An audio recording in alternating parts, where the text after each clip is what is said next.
Hey there! Hey, Internet. Kerbidine! Yes, so we're starting this today. We're starting this today doing one of the contracts that the game has introduced to us. Sweet! We're going to rescue Matdos Kerman from orbit around Kerbin. Which of course means we're going to go to our fabulous space plane. Is he just out there? Yeah. No one knows how he got there. Like a fucking Major Tom situation? Yeah. He stepped outside the capsule. Holy shit!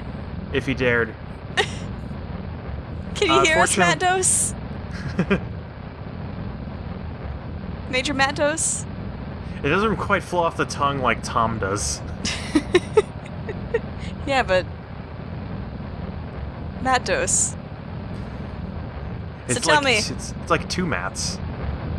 Tell me, how confident are you that we're gonna make this happen? Just gonna slam into him? Like, do you have some sort of grabby arm? I mean, he has his EVA pack. So, we just have to get close enough that he can fly over to us. Which just means we have to make a rendezvous, which is something we do pretty regularly, since we've been going to the space station a lot. Oh, what is happening here? So that was us setting up a rendezvous with Matdos. Oh, there we go. Maybe it's just my computer. Sorry, things looked really weird and pixelated there for a second. Okay. Yeah, it's probably compression or whatever. Oh, I see you have fixed the textures since last time. They were only messed up in real solar system, which is on a different build of the game because this is still running in 0.25. Whereas all my challenge stuff runs in version 0.9 because I want to use a newer version of the game for those. Mm-hmm. So I guess minor behind the scenes thing, I can't actually use 0.9 for... The reason we're just running in 0.25 is because I can't use 0.9. For some reason, I think it's because we're using the old Kerbals. Our Kerbals can't gain experience, and so that makes the game really, really confused whenever we do anything. And it basically just, like, our save just doesn't work in 0.25. All right. But so hey, we got him. We got Matdos Kerman. We put him in our little 4-man crew cabin. He can tell his wife he loves her very much. He can tell her that himself. She knows! The Riff Tracks guys had a bit on that, which is actually pretty funny. It's just like, Major Tom, your wife is here. Is there anything you'd like to tell her? Yes, tell her I love her very much. Oh, she knows already. Well, yeah, but these are my last words. Could you just tell her that I love her? I mean, why would I do that? Why would I tell her information that she's already very well aware of?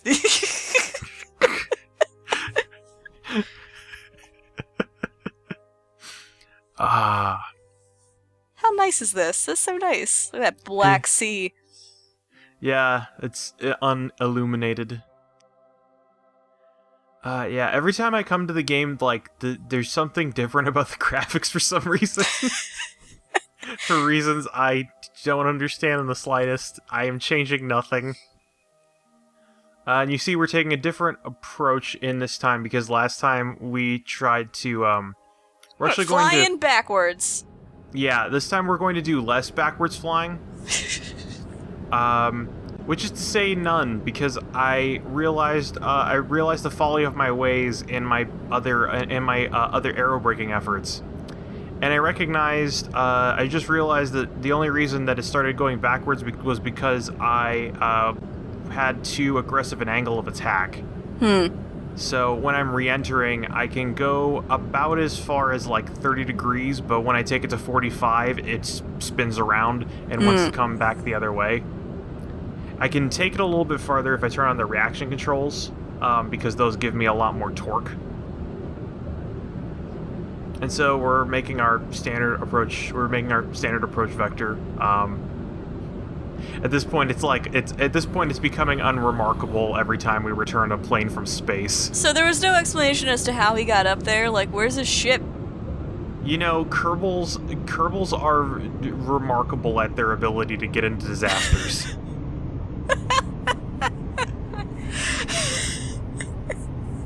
You know, one day, you know, these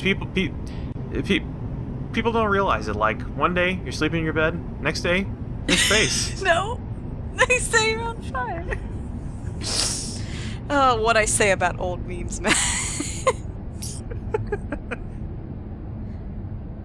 Oh, he's going nuts. He does not like it. Put him back in the safety of space, please. What is this gravity?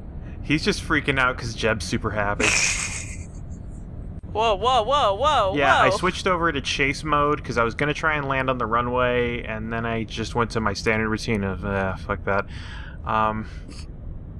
Because you know what's bigger? Like, the entire area around the Space Center. And speaking of weird textures, I don't know what happened to the grass.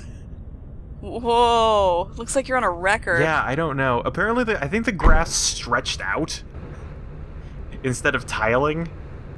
Playing David Kerman's Space Oddity.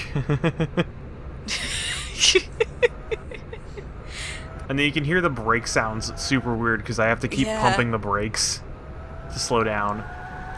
So we get Matdos back, and because of our research funding, every time we get money, we get more science now. So I'm able to put more effort.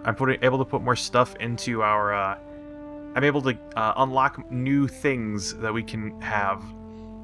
That was a good decision, whoever made that. Yes, I believe that was you, and you weren't even... I was just sending you texts like, hey, we can do all these things.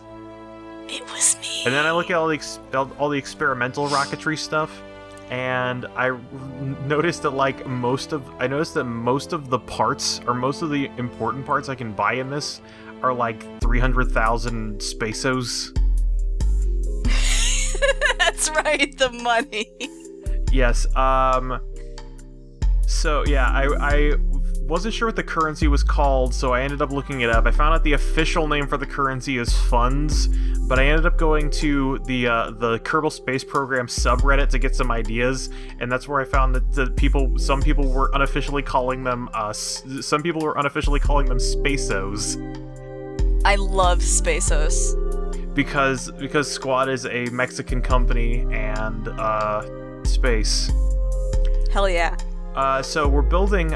So based on my efforts from my challenge video a couple of videos ago, I am making a completely reusable launch vehicle, and I'm using it to launch a wireless power transceiver. Cool. What are we gonna use that for? Oh. Yeah, no, that's fairing.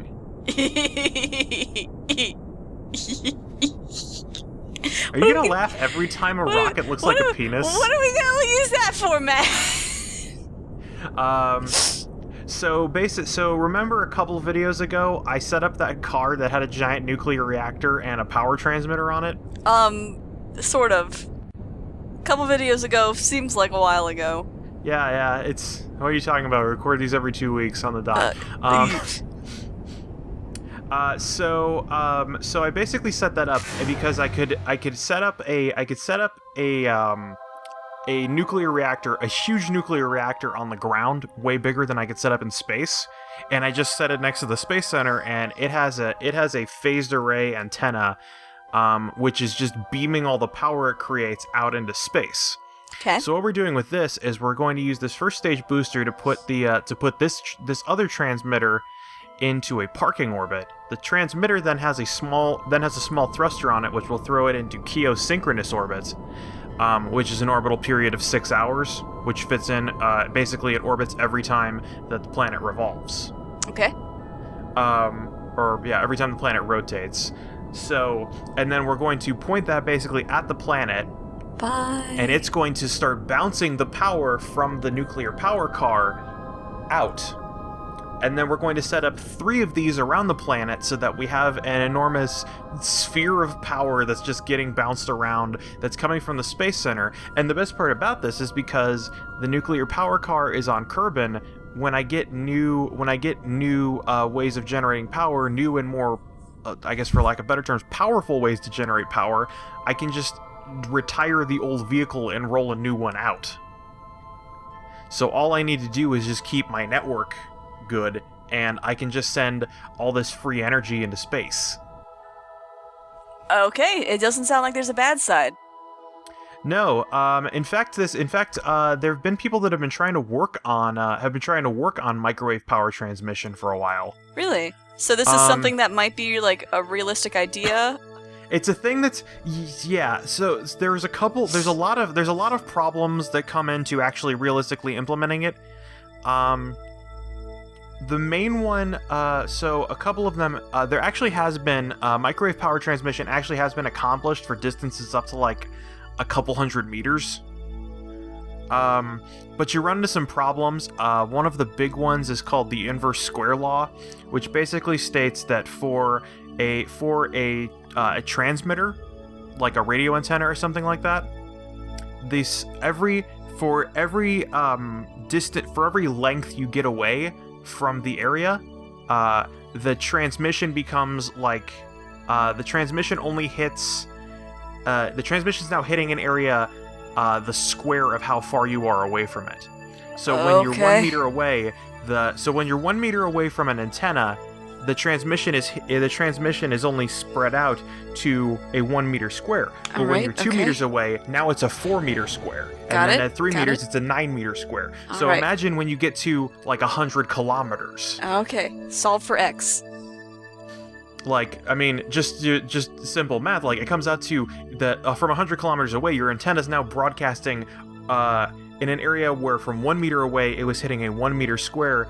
At 100 kilometers away, it's now hitting 10,000 kilometers. That's what I wrote down. Yeah, no, that I had that answer. Yeah. Now that Simple is a little math. That is a little different, and also we're returning our first stage booster here. Okay.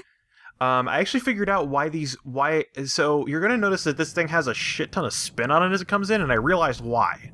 Okay. And it's also, because the music cut out for you? Yeah. Because we're right back in the atmosphere.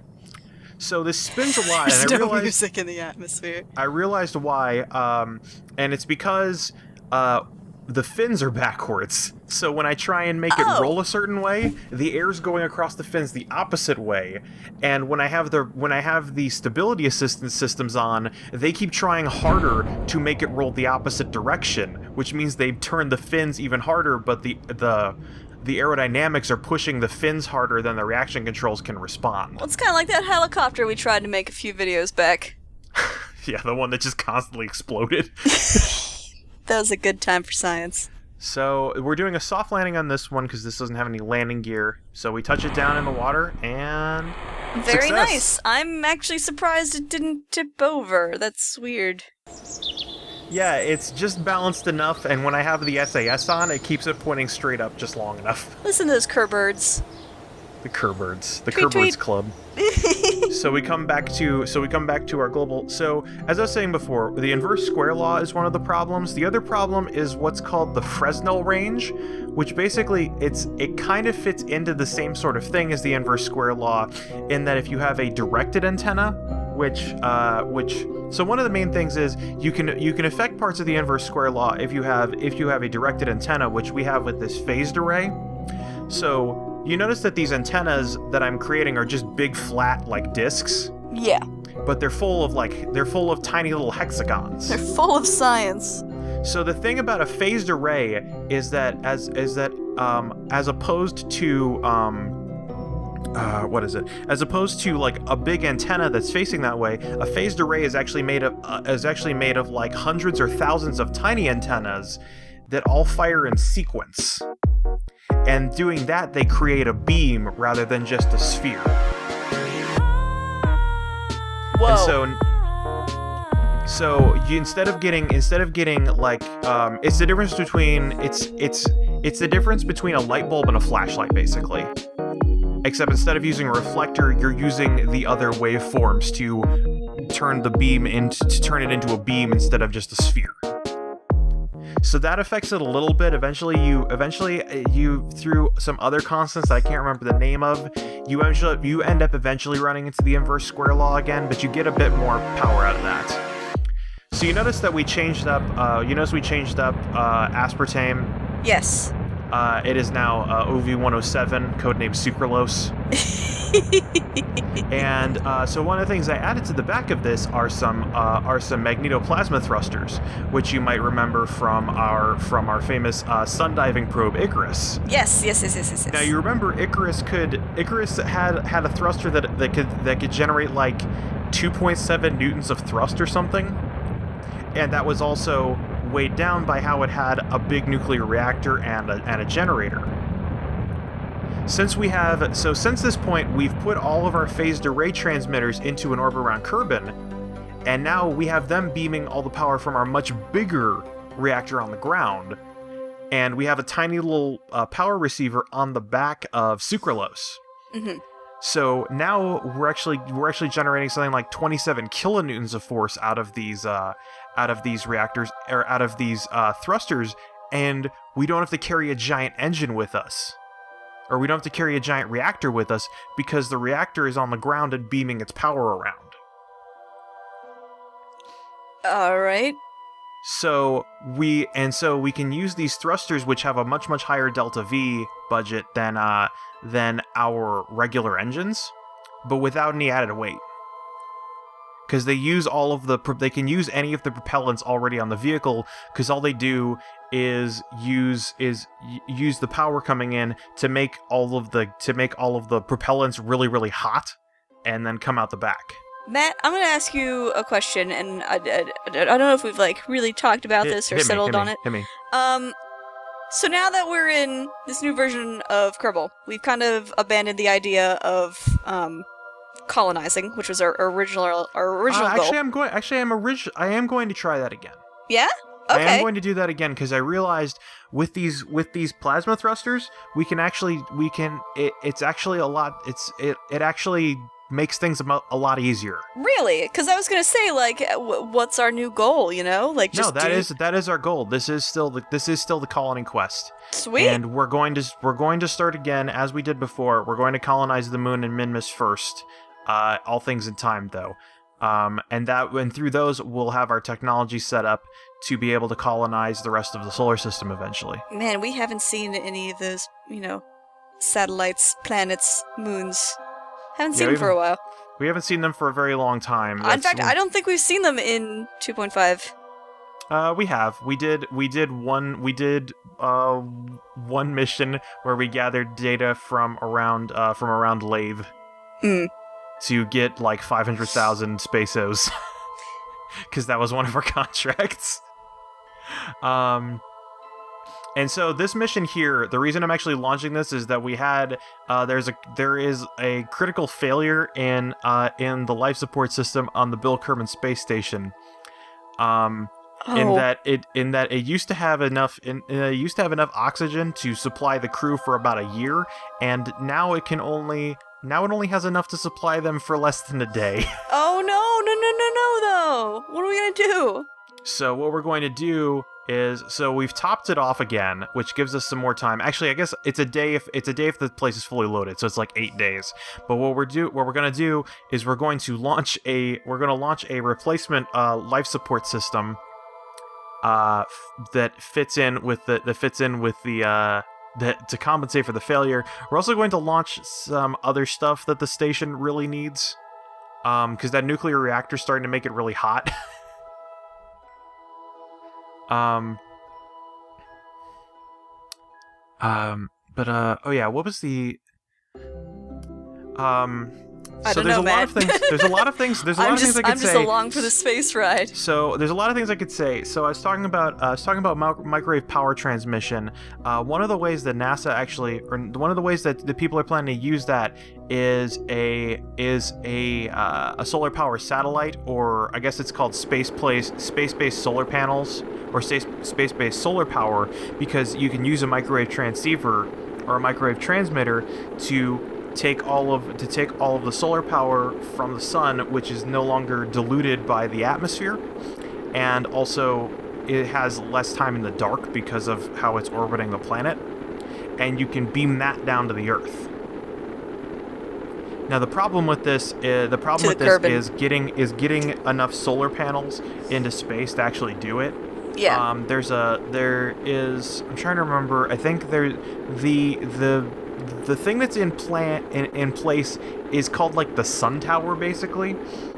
And what it is it's a pretty simple vehicle. It's just an enormous solar array wing that folds out, that's like hundreds of meters long, and then at the end of it is a microwave power transmitter. Do you think we'll ever, see the day where things like that are implemented? I mean, like... Right now the big thing that's stopping it is like it's not possible for it to like generate enough power to be worthwhile right now, because solar panels are still not terribly efficient. But once the efficiency problem is solved, like that's kind of in general, the solar panels are still kind of efficient. There are people that keep once the price of solar panels and building and deploying solar panels is cheaper than coal, that's when solar panels are supposed to like become the big like energy thing. And I believe it's when they become like, I think, more than 35% efficient. I hope so bad. I live in coal country, so can't be done with it enough, really. Yeah. You know my feels. I do. You do. And one of the other things is one of the big innovations that came about that actually is making a big case for solar power. Also, look at these heat radiators; those are huge. But one of the big cases that looks like you're gonna make some toast. What? Sorry, was that weird? It looks like the inside of a toaster. Oh yeah, well, I mean, it makes sense because a toaster. So honestly, this isn't too different than a toaster when you come down to it. A toaster is just a series of. You notice, like, a toaster has the layout of the filaments it does, so that it can shoot out just a shit ton of heat. Yeah, and toast bread. Yeah, that's how it toasts bread, is it produces a lot of heat. So you want the same thing with a radiator, because in a toaster you're heating up the filaments through electricity. In a radiator, you're heating up all of the little vessels inside of it with all of the waste heat that's produced on your vessel, or produced by your system. So just as a toaster has so much surface area, so it can put out a lot of heat, you have the same thing with a radiator, because they serve the same purpose. What kind of office do you send your mail? I don't know. What office do you put your mail? It's a post office? Yeah. Well, what's the opposite of least? Most? Postmost? What do you put in a toaster? Bread. Damn it!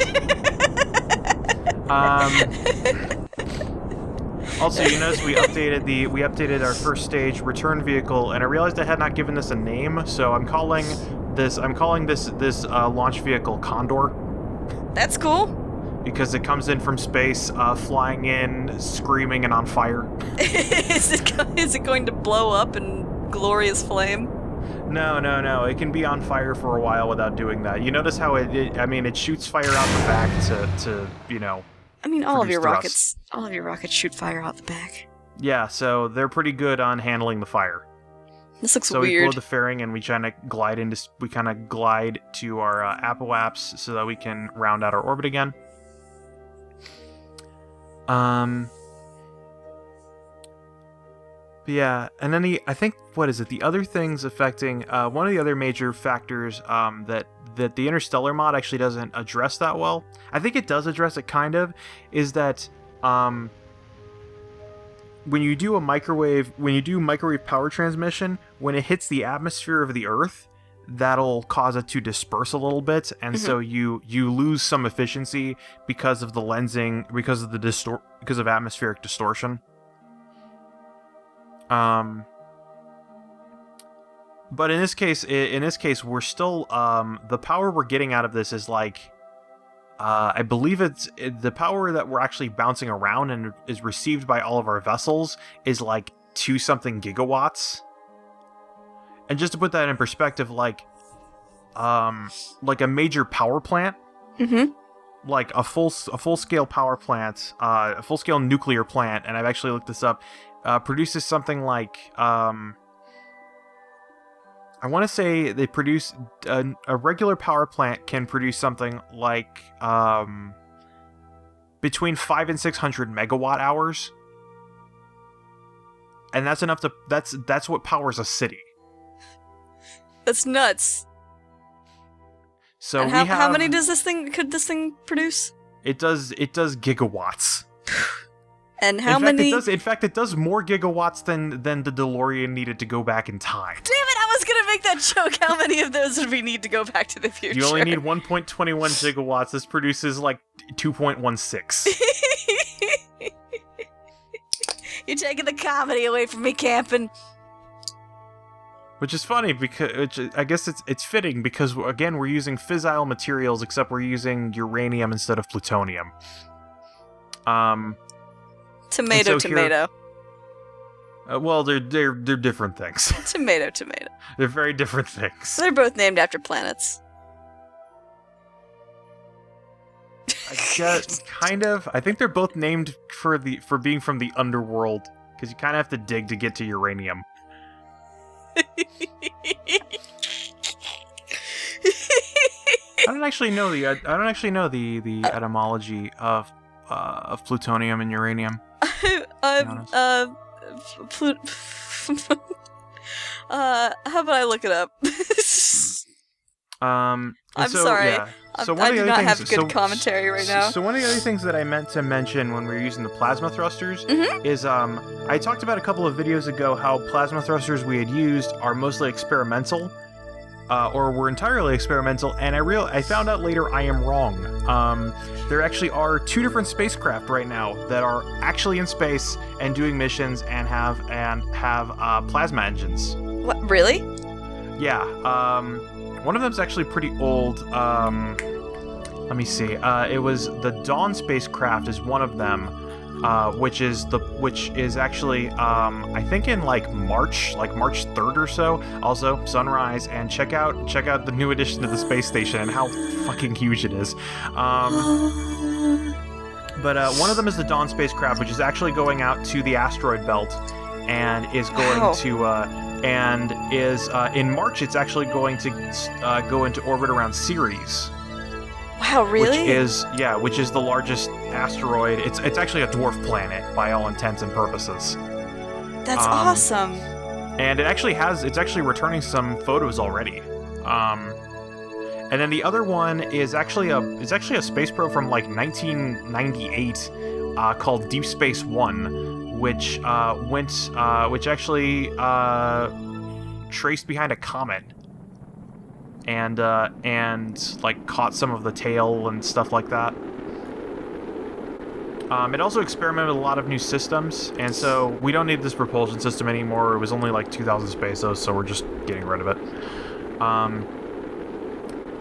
So in addition to going after a comet, Deep Space One also had some other impressive features. One of them was called AhDah, which was a new way and explosion. But one of them was called AhDah, which was an autopiloting system, which was a basically all done by the spacecraft. Where previously deep space probes used NASA's Deep Space Network, which is what communicates with all of them to do their telemetry. But the thing is that taxes the Deep Space Network because it has to be in constant communication and basically do triangulation with the probe to figure out where it is in relation to Earth.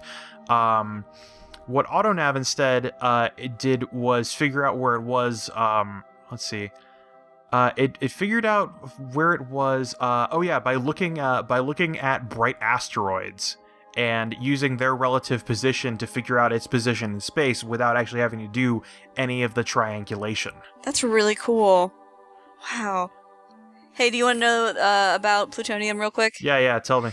Macmillan had recently named the first transuranic element Neptunium after the planet Neptune and suggested that element 94, being the next element in the series, be named for what was then considered the next planet, Pluto. Nicholas Kemmer of the Cambridge team independently proposed the same name, based on the same reasoning as the Berkeley team. Seaborg originally considered the name Plutonum, but later thought it did not sound as good as plutonium. He chose the letters PU as a joke, which passed without notice into the periodic table. Nice. Alternate names considered by Seaborg and others were Ultimium, Extremium, because of Ultimium or Extremium, because of the erroneous belief that they had found the last possible element on the periodic table.